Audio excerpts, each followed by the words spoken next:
Mike, thank you for taking time to join us today on this episode of In a Pinch. I hope you like the name that we picked for our podcast. But obviously, I have known you for, I want to say, almost 2 decades. I've had the pleasure of working with you for a really long time. But what I absolutely love, and I hope we can spend some time hearing from you about this, about your background, is you have this sort of product first approach to risk. You've spent, at least 2.5 decades in the fraud world, but you've always approached managing fraud, managing risk from a product lens, which is incredibly unique. And I'd love to hear you speak about it. It completely changes, I think, how you approach building platforms, building solutions. You've managed some incredible teams. And obviously, since PayPal have also done amazing work in the fraud space at Blackhawk and now at Trustly that we'd love to hear a little bit about. But would love for you to start right from the beginning. Just take us through, if you will, a little bit of your career journey. You started back at RSA. And, RSA is one of those original defense and security companies long before fraud became a thing that everyone talks about, long before trust and safety was such an important part of so many organizations. Would love for you to kind of take us, like I said, through that journey from RSA all the way to you leading the risk teams at Trustly. And maybe talk us through how you approached that career, right? Like, were you always fundamentally a product person? Were you interested in security and risk generally? Would love to get your perspective on it. Thank you for the very kind words. And yes, it made me feel really old because, yes, we have worked together for 2 decades and it's a long time. And I guess that's why I earn these gray hairs. So, okay, maybe need some more dye going on. You never know. But yes, it's been a pleasure. Thank you so much. Always love to talk about this, whether we're on video or just sitting in your lovely house or someplace else. You asked a lot of questions, so I don't know if I'm going to remember them all. So let's just kind of like go through, but we'll start from, my journey. So when I started RSA doing product management, it's more of what I would call the InfoSec mindset. And the InfoSec mindset, and I tease my InfoSec information security friends. So it's coming from love and attention, not just from malice. But I always tease them around, the information security mindset is often, binary. It's good or bad.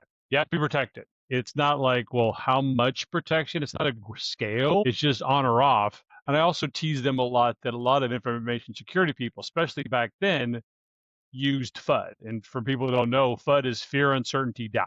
So it's always like, if you don't protect this thing, someone's going to break in, you're going to be in trouble, you're going to get fired, blah, blah, blah, blah, blah. And they used fear. And that's how people bought stuff. That's how people bought a lot of software because they were worried about that. And that always bothered me because it's like I would push back on some of these folks and say, well, they would say, well, would you want to show up in a New York Times article? Like, this doesn't happen. And I'm like, how much is that worth? And they looked at me like I was crazy. What do you mean? I'm like, how much of the New York Times published article about us, is that $1 million problem, $5 million problem, $100 million problem? Because if you can't evaluate the problem, then how do I know the solution you're proposing is appropriate? And that's what they really miss. And that's really kind of why after, learning a lot about security, public key infrastructure, and all the ins and outs of that, I realized something was missing. And I wanted to kind of say, it's not binary. It's really a scale. And you have to evaluate every risk and say, well, is the solution I'm proposing cost justified? Does it make profit? And that's kind of, I would say, is more of a product manager idea because product managers are they're good business people. And that's why I always tell people, I'm not a risk person, even though I've done it for way too many decades. I'm a business person that does risk because in reality, you're using data to make good business decisions. That's what risk is. And that's why people they think it's a black box. They go all over that. And it's like, no, keep it simple. The job itself is hard enough. So I think keeping it simple is important. And I really will age myself because I'm so old that I can talk about the days when you had attacks and viruses that were pure mischief. Like, I don't know if this will age everybody in the audience. Do you remember the I love you virus? Because I can still remember the day when I opened up my computer in the late 90s, early 2000s, where I got this email from our president of our company saying, I love you. And I'm like, I don't think that's right. But that was the virus. Because back then, you tell people, they look like you're crazy if you're young. criminals weren't trying to steal. They were just causing mischief. They were taking over a site to post things about something they didn't like in the world. And you kind of look back at it now that I'm older and like, God, that was a nice world back then, because your adversary wasn't trying to steal from you. They're trying to make you look bad. And that quickly changed because people realized that, oh my God, there's just so many billions of dollars I can make by stealing. And that's also actually, interesting enough, forced risk to get so much better. But it just showed why, the risk systems across the industry had to evolve, because the criminals went from just mischievous people to hardened, really sophisticated, very wise people. That's such a great segue. And by the way, I love that line about you want to show up on the New York Times. Such strong memories for me of the other line that I know we use a lot in the fraud world, like I don't look good in orange. I know that's a very real risk. It brought back a lot of war wounds, if you will. But such a great segue around sort of the evolution of thinking, really, in the fraud and risk space, and very relevant, I think, to how you thought about solutioning at PayPal. This seems like a very loaded question, but we focused a lot at PayPal in building a multi-tier risk ecosystem. Super important, different functions, different risks you're looking for in each tier.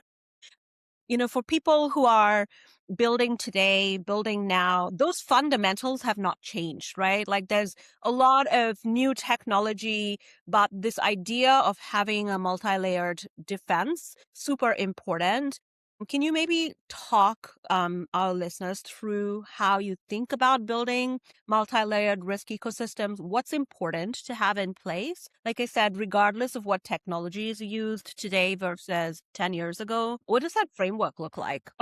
Great question. So yes, multi-tiered. So I go keep it simple, keep it to the basics. So, interoperability, communication, making sure that all those different tiers can and do talk to each other. That is, I think, critical. And that really, when I say talking, it's really about the data. Are you getting access? Because, to the data itself, because anybody knows the risk system is only as good as two key components, in my opinion, the people and the data.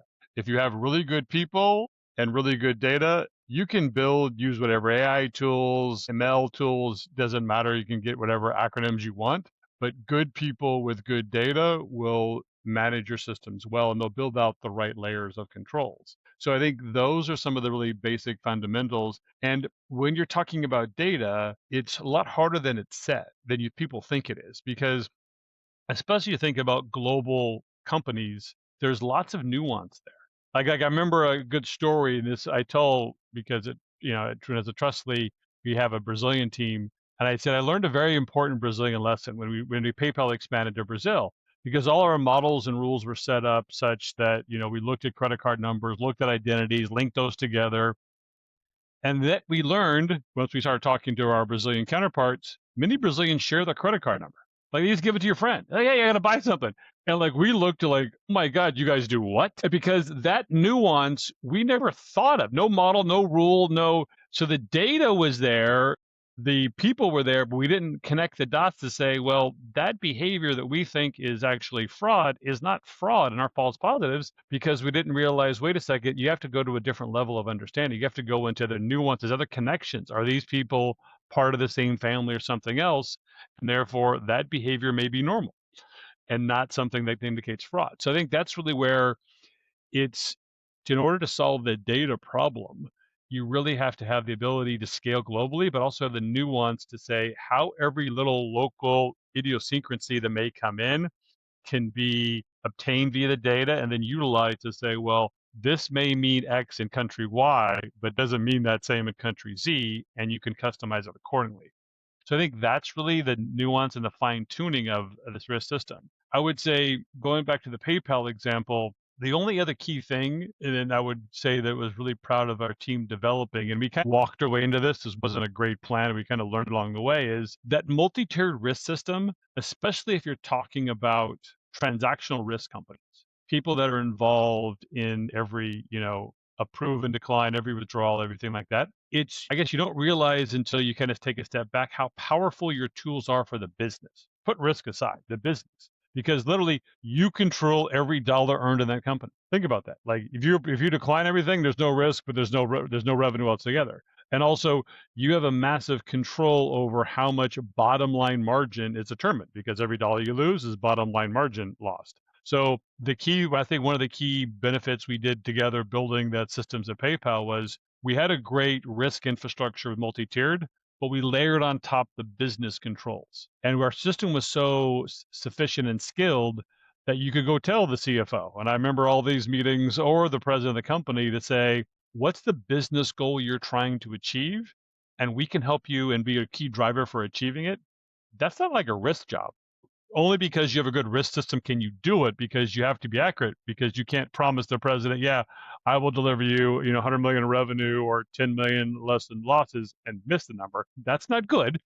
But if you have the really good risk system where say, I got a high level of confidence based on all my controls, my understanding of our accuracy, that I can tell you and I can deliver this, that is a key evolution of the risk systems. And I think that's something you have a lot of experience and knowledge of, and really the next layer of the business control on top of that multifaceted risk system. That's such an important lesson, like you rightly said, Mike, and one I think we use every day as we're building Pinch. But it's a great, I think, segue to ask you sort of a question that we deal with a lot when we're selling to customers today. You brought up that important aspect of how great risk systems really are business enablers, right? So maybe a question posed to you that we deal with that I know you've dealt with personally. How do you make that business case, right? If you're starting from scratch, whether or not you have a margin challenge, how do you build that business case to a leadership team for investing in a nuanced risk system? Often tempting to use relatively blunt policy levers to address margin problems, but really building that nuance into your ecosystem. How do you go about building a business case? Well, I think it's a couple key things. One, luckily, risk people love data. So you Yeah. have the data. Two, this is also where risk can partner with some of their, other groups in the organization.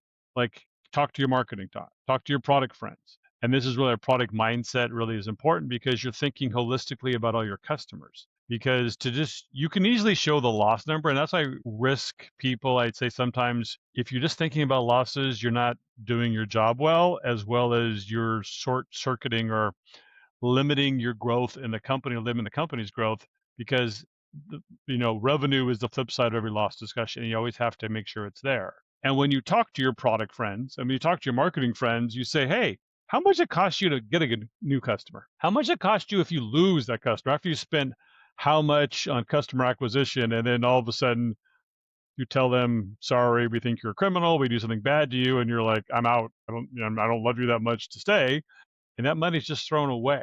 Those numbers are really large for most companies. If you think about the customer acquisition and everything else. So when you add not only the loss number to the nuances, but you say, look, all these good customers that your brute force, crude approach with this very high false positive rate, we mean all those, we always talked about the Dolphins in the net, all those good customers that got caught by your brute force attack or brute force policy, that's gone. That's lost money. And to get them back is going to cost you double, triple of what you already paid the first time. That number shows and becomes a really nice ROI, because the number is really large now. It's not just, I can save you an extra $1 million. It's no, I can save you $1 million, plus I could probably grow your revenue by 10 to 20 million. That combination often proves a really powerful business case. Thank you. We use that framework very much as we're pitching and thinking about who we should even sell to, right? It's not always, especially in retail, it's not always to a fraud team. Oftentimes they don't exist. We often sell to CX teams, sometimes to marketing teams, sometimes to the chief growth officer, often to the CFO. Yeah. We're trying to use that framework, but I know I got some really great nuggets out of that, Mike, that we're going to put into action. And kind of maybe to use that analogy a little bit, right? This issue around blunt force policy, we use this term a lot. I know you and I did around catching dolphins in the net. If I had a penny for every time that conversation We has should come have up. copyrighted. I think everybody uses it. Right? But this sort of challenge, if you will, of catching dolphins in the net is pretty dramatic, if you will, when you move away from, I know a big part of what we solved together at PayPal, which was third-party fraud around stolen identities and account takeovers, stolen banks, stolen cards. When you transition from that world into first-party abuse, which we saw frankly as growing faster than third party fraud. This problem of catching dolphins in the net, like good customers gone bad, if you will, is a pretty significant issue, right? And I know we saw a lot of first party fraud also at PayPal, maybe not as big as third party, but in your experience, why is the problem of abuse so much harder to solve than third party fraud?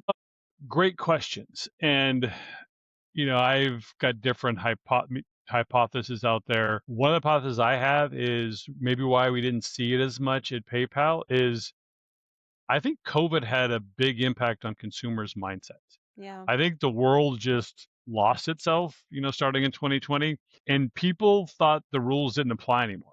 Like the world was chaos. So in a chaotic world, well, why don't I have to tell the truth? Well, hey, if I saw this TikTok thing, tell me I can, do this, it's a scam, it's a hack, I get all this free money. The world took my job anyway. Screw it, let's do it. So I think if you look at the numbers, I would believe support the hypothesis that starting in 2020 through now, it is showed vast higher growth rates in first party fraud over third party and is not slowing down. And I think that's hard to say, well, that was, I agree, in the industry, it's probably a weakness. People didn't focus on it as much. And the reason why, it's really hard. It is, third party fraud is also hard because you have some of the most skilled professional criminals out there and, they make more money than you ever could imagine. So I'm not discrediting those people, but they're not, that is a professional adversary you can actually get used to. First party is harder because you're really trying to understand and look into someone's soul to figure what their intent is. Yeah. And to do that over a computer and data and a model is, last time I checked, the best AI models can determine what my intent tomorrow is going to be. And if you could, then we should talk about something else. So that's really the hard part of how do you understand. Now, that doesn't mean we should give up hope and say we can't solve first party because there is a lot of things you can do. Again, it also comes back to like, what are your hypotheses? I maybe foolishly or optimistically believe that for many first party fraud abusers, their heart, they still want to try to do what's good. There's a lot of insinuating circumstances. If you kind of like talk to them and find out about their story, there's either they think they can get away with it or their mother went to the hospital and they're desperate. So there's these background stories where you learn more about your adversary to say, okay, they were good before they turned to the dark side of the force. And, well, what could we do to help them not do that? And I think that's also where the effective risk system, in my opinion, about first party isn't just building better models and rules. Yes, it is, but education. Also, letting customers know you're watching. Not evil, like I'm spying on you, but it's like, a police officer walking the streets. Everybody seems to behave a little better. They're not just because they know, hey, that someone's watching, so I will make sure I abide by the laws. A lot of time it's also educating people. A lot of people don't understand, like, no, this is your responsibility. This is your both rights as a consumer and what you're liable for as a consumer. So how do you make the education? How do you make your communications with your customers know, hey, I'm on your side, but I'm watching you on your side. So therefore, please stay on the right side. And that's why first party is so nuanced and so needs a full suite of tools that doesn't always have the same overlap with third party because the identity is good, the identity is validated. That's not the problem. The problem is really understanding intent and making sure you can distinguish those early signals of, are they going to look like they're getting wavering and going to do something bad? How do you make sure they don't? That's such a important point, actually, and one of the reasons why, despite there being so many fraud solutions in the market, why we decided to build Pinch. There's this fundamental difference between trying to detect, technology-enabled third-party fraud, which is usually an identity issue, from very intent-based, behavioral, experience-based issues like abuse, right? And we see Obviously, a lot of these stories play out, but the two big ones, they're both sort of conversations and debates, I think, in the space. One is a lot of first party abusers, especially in the return space, in the post purchase journey, are oh, I didn't know I couldn't do that. Why not? Right? We see a lot, Mike, of fluent abusers, folks that don't have economic challenges, folks that buy fans from Costco at the start of summer, return it at the end of summer, or Yeah. return a couch once they're ready to move out of their apartment. Really affluent abusers who are simply taking advantage of the policy says they can do. And the other sort of conversation we see a lot is there's no such thing as policy abuse. It's all fraud.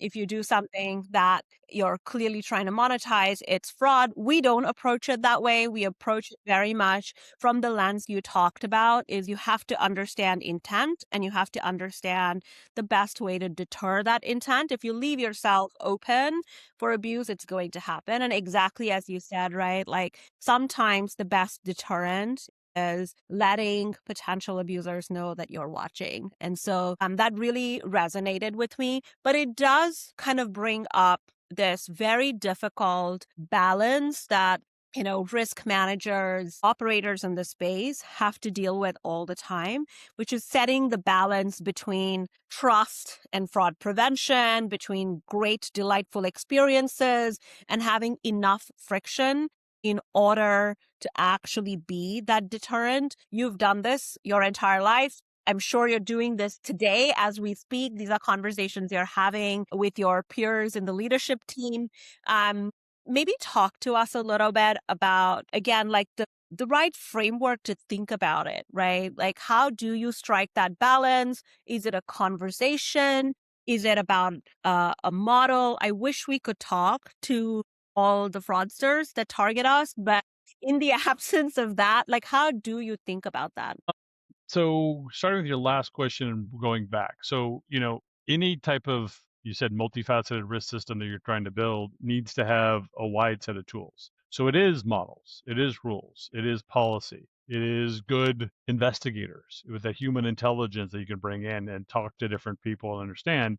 So you have to have all those different tools in the system. The key thing is also, if you're talking about intent, is was this evil intent? And you can understand, yes, this person, like your examples are great. I bought a fan in March and returned it in October. So, okay, it didn't break during that time. They purposely had this and were always had the intent to return it. That's a different story than if someone, and a lot of people you discover along these different stories didn't know. And that's really where you're trying to distinguish, okay, did the intent look bad, or did they truly not understand what they could or couldn't do, or what if they did this, that was a consequence from that. And that's really where, and especially in some of my work at Blackhawk with some of the different scams, you have real victims here. You have like elderly people that are told, you have to do this, and they, for whatever reason, think that's true, or their, grandson's in jail, or, someone loves them from afar and they need to, like, there's all these different stories and scams out there. So in that case, you have to distinguish and classify and really categorize the different, fraud MOs to say, and our abuse MOs, whatever you want to call it, like some of these people, some of these are truly victims, and how do you protect the victim and help them versus some of these people, no, they came in right away. Like, I can give you an example, like, I put all the, open a different account, place all this gambling, put my money in my bank account so you could use it. And as soon as I placed all my bets, took my money out. And he took exploited the banking system runs on batch processes and not real time money. So that one you look at and say, no, they knew all along that's what they were going to do. So that one you can have a clear and high level of confidence the intent was bad from the get-go. And then how do you detect different signals around that to make sure you understand and prevent it, compared to somebody else that just says, hey, turn 21, I want to now legally gamble, this is what I want to do. So there are a lot of nuance there to really have to understand and really exploit with good investigation, good research, really good models. And then the key thing I mentioned before that I also think in this world excitement around AI and tools, a great team is often not, given the credit that I think it should. And I think, Arthi, you're building a great team, so I applaud you for that, because a great team just doesn't look at data and spit out models. A great team tries to anticipate.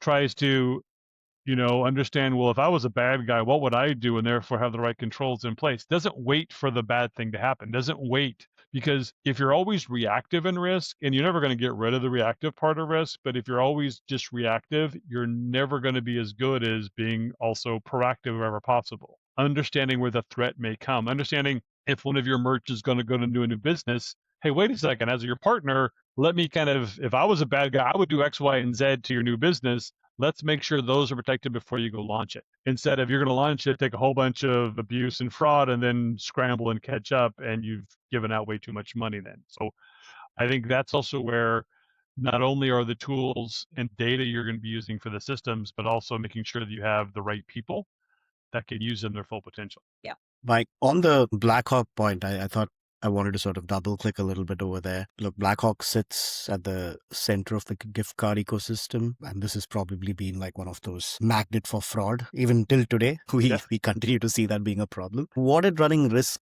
at Blackhawk teach you about bad actor exploits? I know you went into a couple of different use cases, but would love to hear what you've learned there in terms of exploits around, say, stored value products. Well, some of again, if you kind of up level the story, some of the more third party fraud. You're just using a gift card instead of using a PayPal account, a Zelle account, something else. So some of that stuff, it's like, yeah, I've seen it, just a nuance and to what that looks like, a slight deviation. The interesting part for a lot of gift card fraud is more of those scams, like victim assisted fraud, and I'm not talking about profiling, but we've seen just different cases where would you be surprised that customers with an AOL.com email address may have a higher propensity for being victims of victim assisted fraud than somebody else? It's not because the email you have is a signal about who you are as a customer. My personal email tells a lot if you looked into it that, I lived in the Bay Area back in the late 90s. So you can actually pick up these signals, and therefore a smart risk system would say, how many people do I know with an AOL email address in their 20s or 30s? Probably not too many, but maybe if I'm talking 60s, 70s, probably a higher proportion. And then, okay, can I understand how they think about the world and therefore have a system to control it? Because we do this because people online as well as physically in store walk in and think they have to buy $1,000 of Apple gift cards because they need to pay off their taxes or they need to do something else. And not only is it online education, it's in-store education. So you tell the cashiers to say, no, if you see this, stop them, ask them why they're doing it, as well as you build system controls in case the cashier is not trained so that the system will stop it and say, wait a second, go talk to the manager because we're not going to keep authorizing these cards or approving them, because you have to have multi-layers there to make sure that those people are victims. And it's really sad. You hear the stories, you almost want to cry. It's just like demoralizing because that's someone's grandma's being taken advantage of. And so there's a big education there. Now, one of the interesting parts, I guess, not surprising, is anybody who's been in technology a long time, the systems don't really work that well together. And I think that's also what the bad guys have exploited. And you see a lot of this in refunds fraud because the ordering system you have that places the order, buys it online, ships it, that even maybe return or refund goes to, isn't often connected to the actual in-store redemption system. They don't talk to each other. No one ever thought, like, why would these two systems ever need to talk?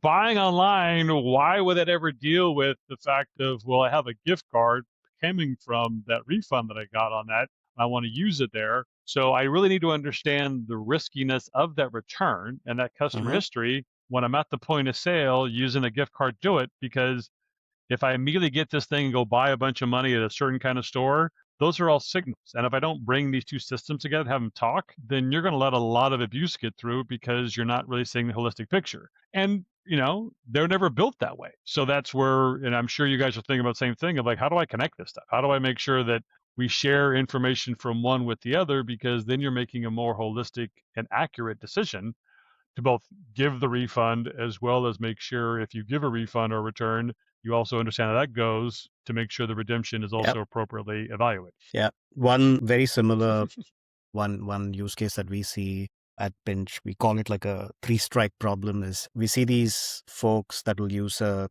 stolen payment instrument, make a purchase that will actually go through.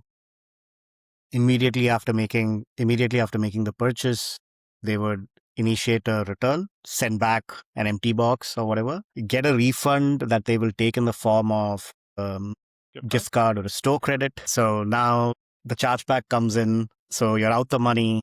You've got disputes to deal with. You're out the product. And exactly as you said, right? Like the return system, the customer CX team, people that look at the return system have no idea about, hey, there's a potential chargeback or dispute coming on this side of the table. The folks giving out the gift card, it's almost impossible to go and claw back once you've given out a physical gift card with a barcode on it. So yeah. But if you can connect them, they can't. So like, the interesting part Right. is if you can actually get the pipes and get the data moving, going back to an effective multifaceted risk system, then at that point of sale where the redemption system is working, they know what is being purchased. So if that in the case you're saying, wait a second, this person bought a sweater, a nice sweater, got the return on that because the size didn't fit or something else, and is immediately going to buy a bunch of iPhones. Yeah. Like, okay, it could. Maybe they didn't think they'd, but why wouldn't you buy the replacement sweater if you went into the store to so those are the data elements, and that's then the speed, the time, the location, all those different factors can come in to say, I maybe was okay with the risk when I gave you the return, but now you're doing this really risky behavior. Sorry, no, thank you. Like, go talk to the manager because we're not going to touch that.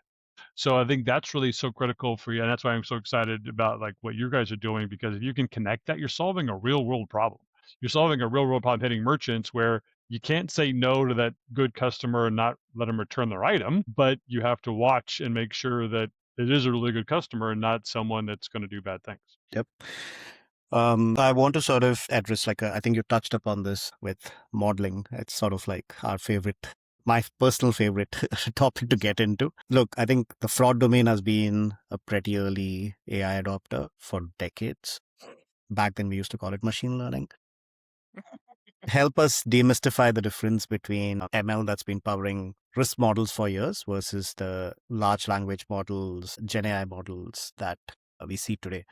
For you, and in just your experience at Trustly, Blackhawk before that, where does this genuinely change the game for fraud detection, and what part of it is real versus what is all hype?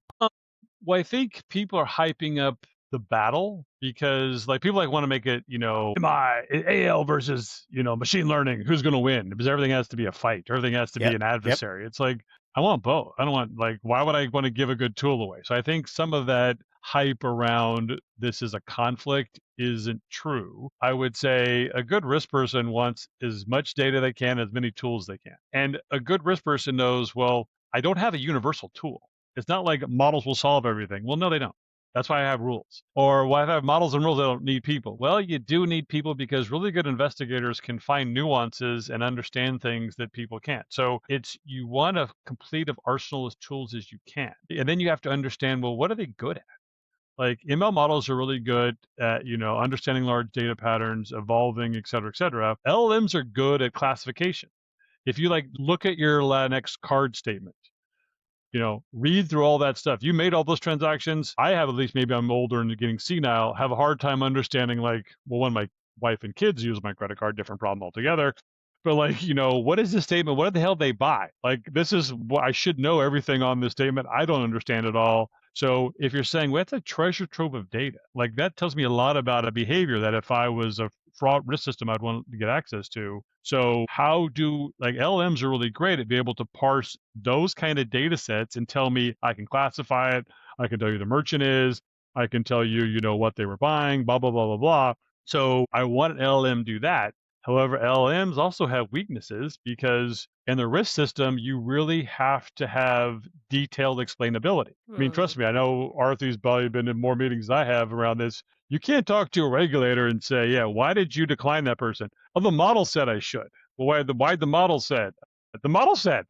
You can't do that. You need explainability. So otherwise you get into trouble from a compliance regulatory perspective. You just, so that's really where you can't just say the model alone. And the other reason why explainability is so critical is that's also how you reduce your false positives. You need to understand why the model got it wrong, whatever model you're talking about. So is it a data issue? Did we have some corrupt data go in? Was it, some other evaluation, some variable we had?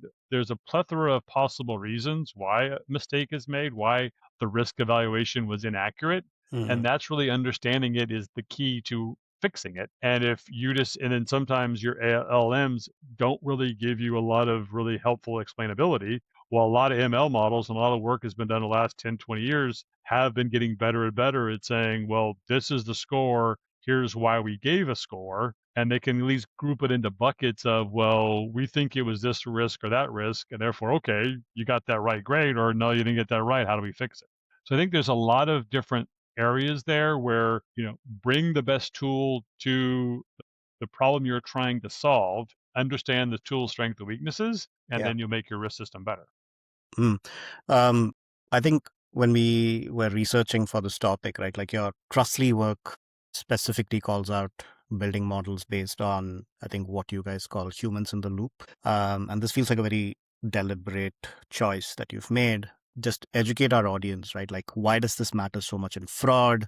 And what does that look like in practice when you're operating at the scale that you operate at? So I'll actually go back to PayPal, because we did the PayPal and we did the work, but it was before the definition of the term ever came up, human in the loop. So I guess we were so far advanced, but I'm not. But the real issue we had was, like, if you think about transactional risk, what are some of the challenges you face? I have a delayed signal. Did I get it right or wrong? Especially for chargeback, returns, that kind of stuff. And how accurate is that signal? So if you just wait for returns, chargeback, and it's bank returns, et cetera, it's days, if not weeks. And that's way too long to have an accurate risk system, because your adversary is making adjustments hourly or daily. So we had a real gap there.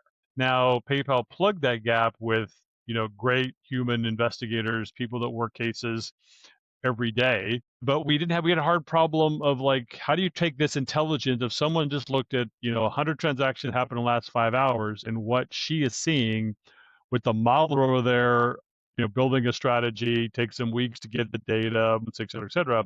We had too big of a gap. So we looked at the data and said, wait a second, I know all these people, I know their accuracy over time, I know how effective they are. So if Susie's working on cases, and I know she's always about 89% accurate, and I've seen that she's looked at a bunch of, cases coming in, and she's seeing an uptick in fraud. And this type of MO is happening right now in the last hour or two.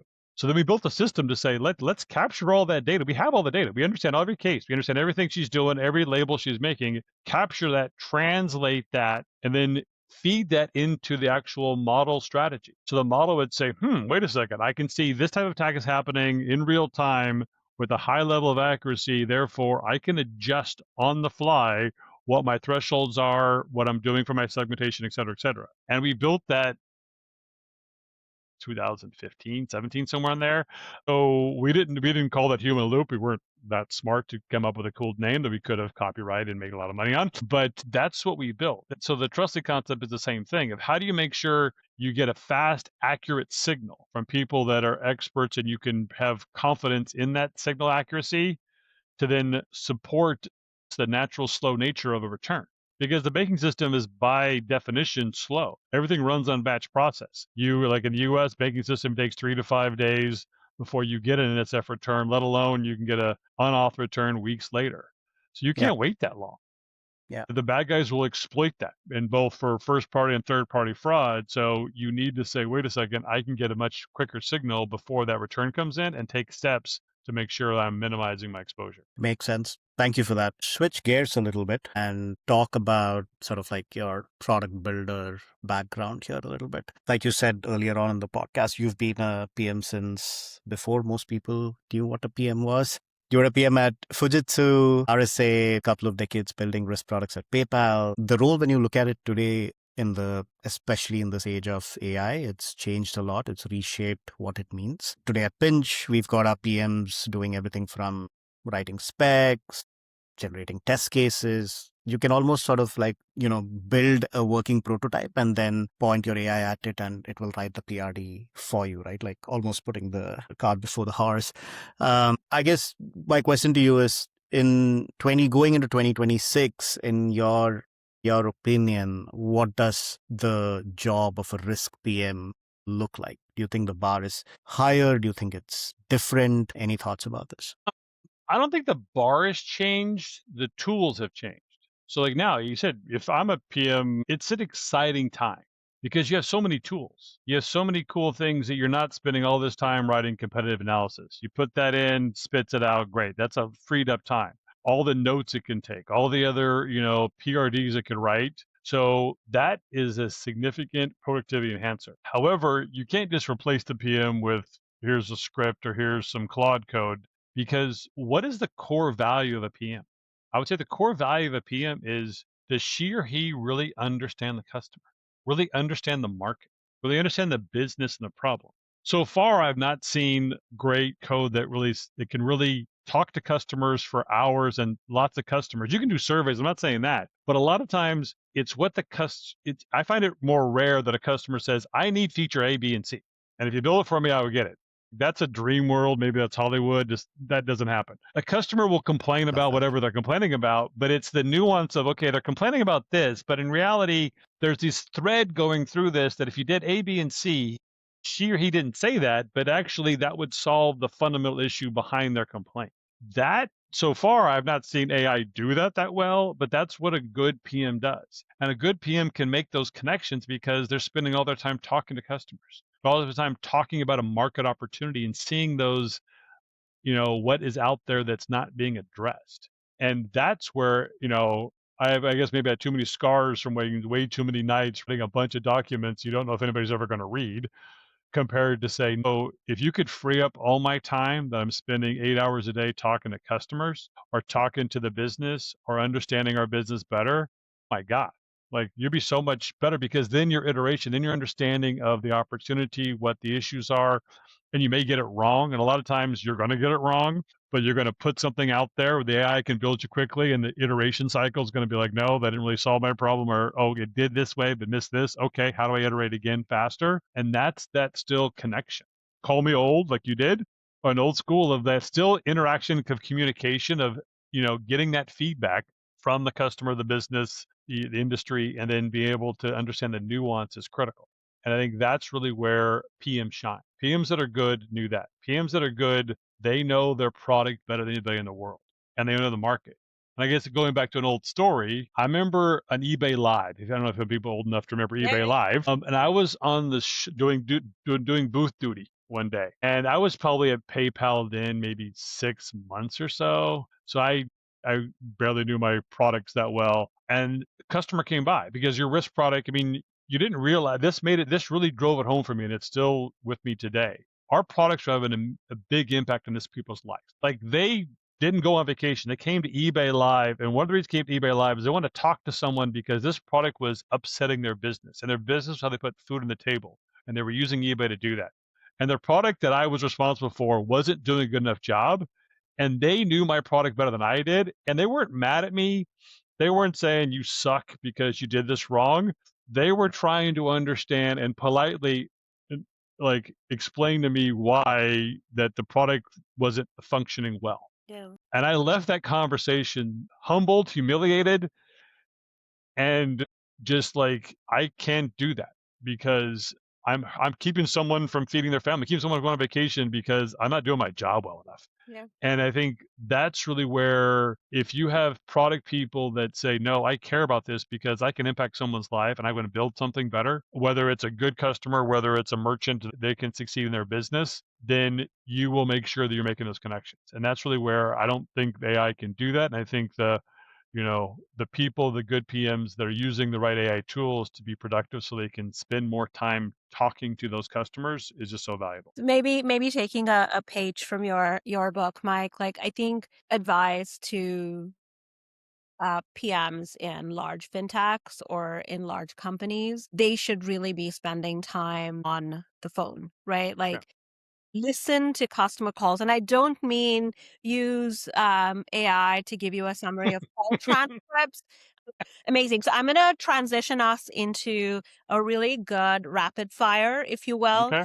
Answer off the top of your head. Nothing complicated. Just the first thing that really comes to your mind. In your career, you've managed risk at scale. You've seen lots of crisis moments. What was a crisis moment that really shaped your thinking, where you had unclear data, you had to use intuition, make a decision, and lead your team through it. You don't have to give us specifics, but something that really kind of stuck with you. I have both fraud stories that I'm still scarred with.